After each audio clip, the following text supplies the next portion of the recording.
This one popped up this morning. Engaged in a discussion. But here's the thing. Jesus Christ, if that's who you believe in, Jesus Christ, admittedly was not perfect when he was here on this earth. So why are we deifying the founders of this country?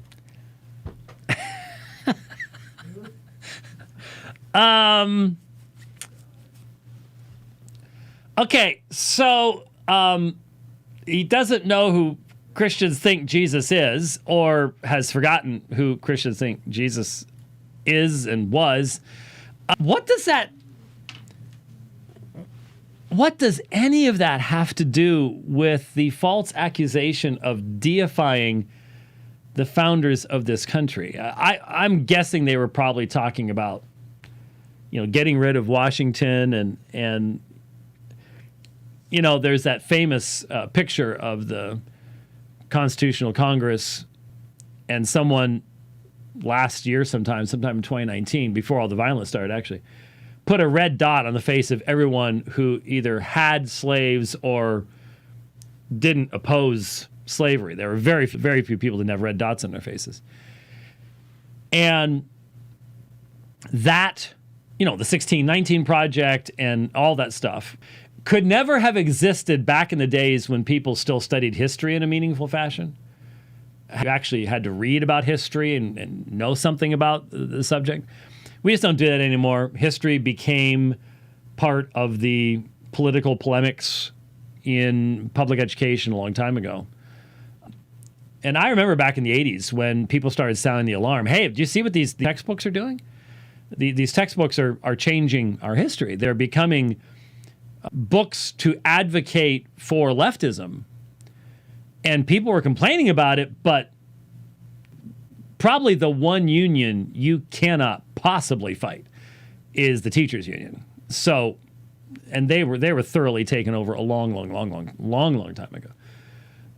So he may be the product of that educational system, but he doesn't know what we believe. But what does any of this have to do with the founding fathers? It doesn't. None of it. You and I will experience constant dissonance and disconnect because we continue to seek to think in a way that Big Brother must destroy and wash out of our minds. That's what 1984 was all about. That's what the Stasi prison in East Germany was all about. These are things we've talked about so many times before. And yet, now we are watching these people. They are not just in our society. They are seeking to take over our society. They are seeking to fundamentally cripple our society. And it is obvious with the number of people who are being banned from YouTube, banned from Facebook.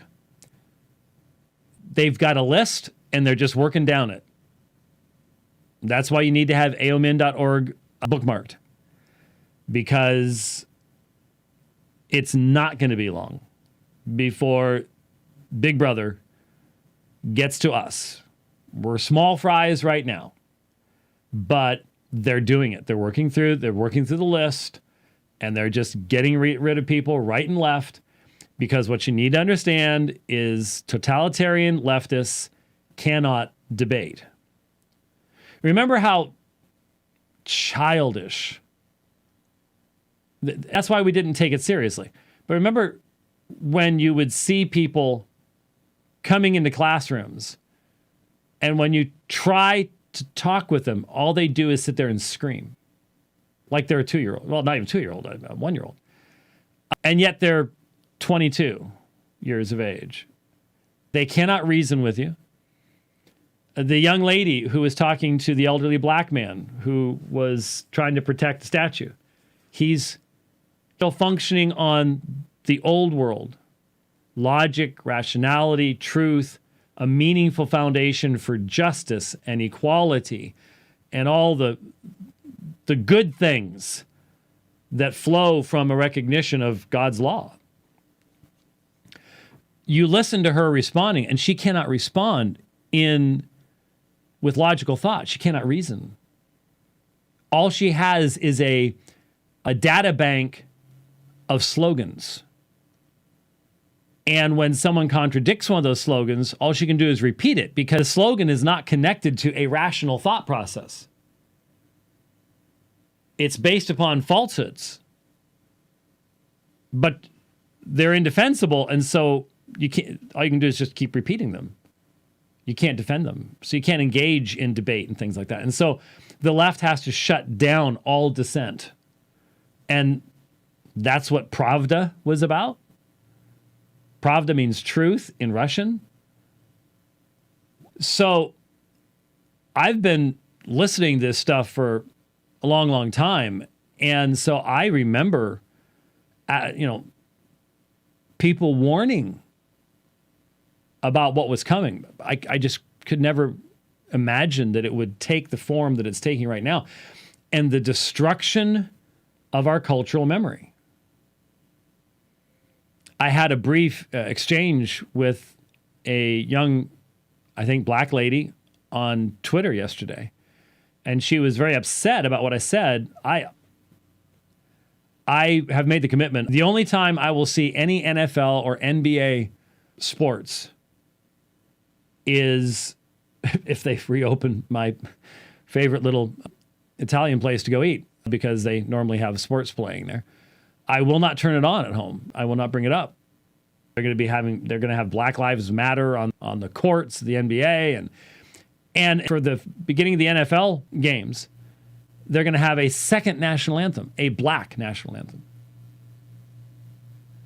And I've objected to this. And she was like, oh, it's a beautiful song, and we've sung it in church, and I'm sure you have, and I'm sure it's beautiful. But what you don't understand is once you start having multiple national anthems, that nation is doomed. Well, it's not only back to segregation. The nation is doomed. You can't have multiple flags. We should have learned that. What was Iraq all about? What was one of the main problems in? Why was Saddam Hussein the kind of man that he was? Because it took Saddam Hussein to hold Iraq together. Because Iraq is not one nation. Iraq is three nations. The Kurds, the Shiites, and the Sunnis. And the only way to hold that thing together is with an iron fist. And so what happens when we start dividing up along the same way? You start having multiple national anthems instead of one national anthem that unifies us as Americans. One flag that unifies us as Americans. What is being done? A specific attack upon that thin fabric that holds this culture together. And it's ripping and shredding all around us. It's ripping and shredding all around us. The result will be catastrophic. It will be catastrophic. The lives that will be lost. Now, it can happen in many different ways. There will be violence. There will be violence. There's no question. There is violence right now. There's lives being lost right now. Monday morning. Want to take a sad guess as to how many people will die? How many children will die? In Chicago, New York, Atlanta, Los Angeles? The rates of murder and shooting have gone through the roof. Why? Because there's no respect for law. Defund the police, rampage through the streets, and call these folks peaceful protesters, and make sure that it's the leaders of the government that are saying those things. And the result? Loss of life. Loss of life. People crippled for life. Want to take a wild guess as to how many there's going to be this weekend? It's going to be a big number. It's going to be a number that will dwarf all the numbers of people, all the numbers of black people, because 97% of the people who've been killed so far in this violence are black people. Yep.